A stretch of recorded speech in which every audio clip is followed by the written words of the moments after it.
The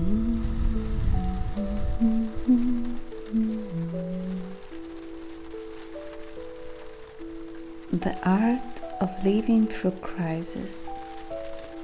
It's so strange, but here I am again. Once more, I find myself starting something new in the moment of crisis. It's a bit difficult to write this text and create videos, but it's even harder not to do it at all. People hate crises and try to avoid them.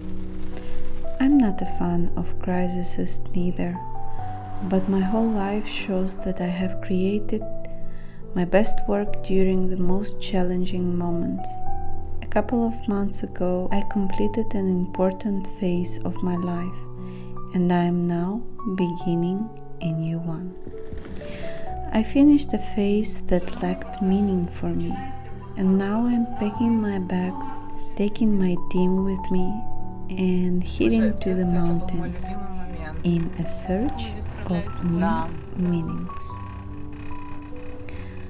I believe in crises because they unleash tremendous energy and a kind of thirst for life.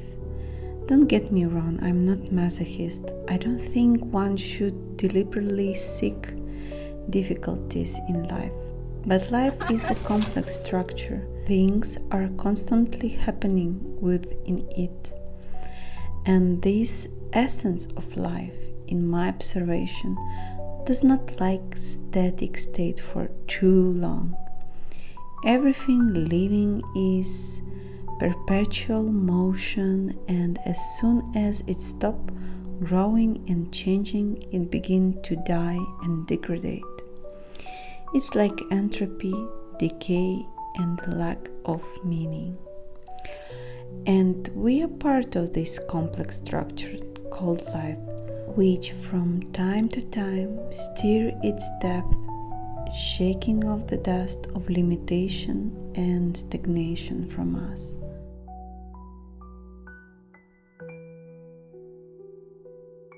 So, what exactly is crisis? Is it really that bad? A crisis is when old algorithms no longer work for some reason.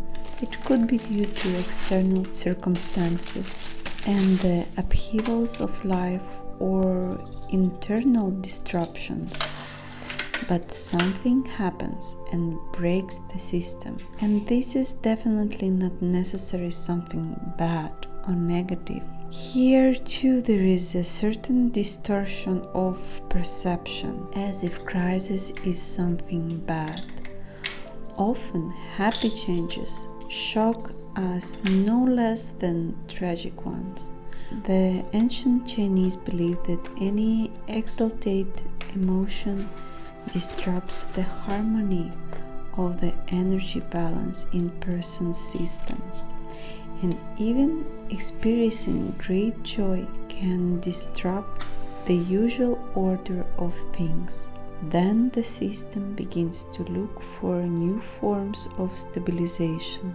So a person changes jobs, countries, and seeks a different social circle, all for the sake of new meanings that stabilize and provide a certain confidence in the future. Viktor Frankl said that a person becomes a human thanks to deep and great meanings they create for themselves.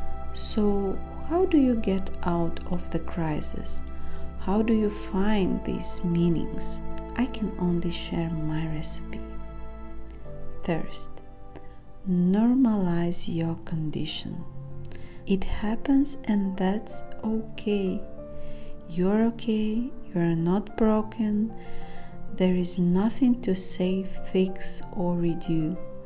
It happens. It seems like a crisis. It's time when you can look inside yourself, into your inner world, into what you really are, to grieve for something, rejoice in something, resemble something, review it, and find your path to yourself again.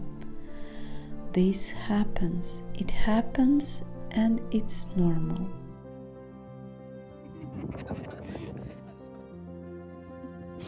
Чому мені ніхто не сказав, як я виглядаю?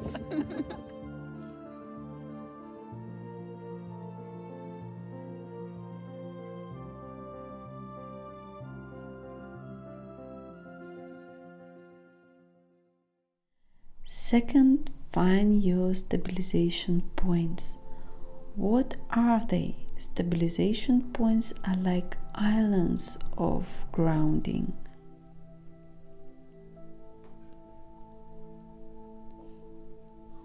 What brings you joy in life? Maybe it's walks at sunset. Maybe it's a thread you like. For me, it's always practice. Practice and meditation are my islands of tranquility, my points of contact with myself and the world. It's not me doing practice, it's the practice building me for many years, and that's my point of stabilization. Third, some problems don't need to be solved, they just need to be outgrown. These require time, and more time. A crisis is a certain internal process of growth, and we also need time for it.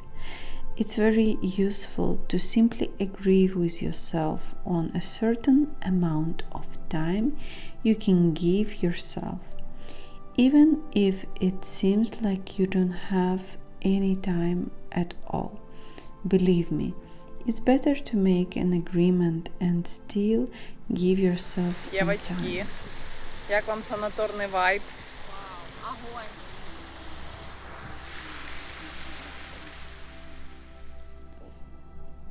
From experience, I can say that when people don't give themselves time, it seems like they don't have time for themselves, that deep self.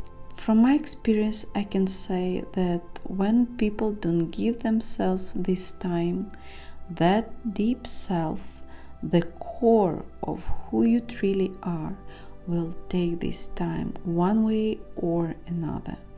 Maybe through illness, maybe through some other extreme events, but our self, our core self, will still find its way back to itself.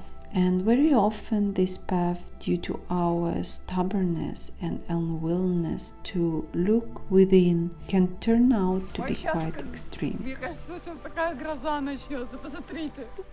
Или, может быть, пронесется.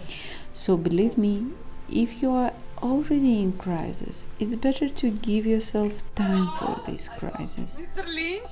Алло, передаю, да, слухавку. Навзаєм. Ніц. Find some kindness toward yourself. Mentally hug yourself and say, "Well, my dear, how much time do you need? A day, 2, 3, a week, months, maybe a year?"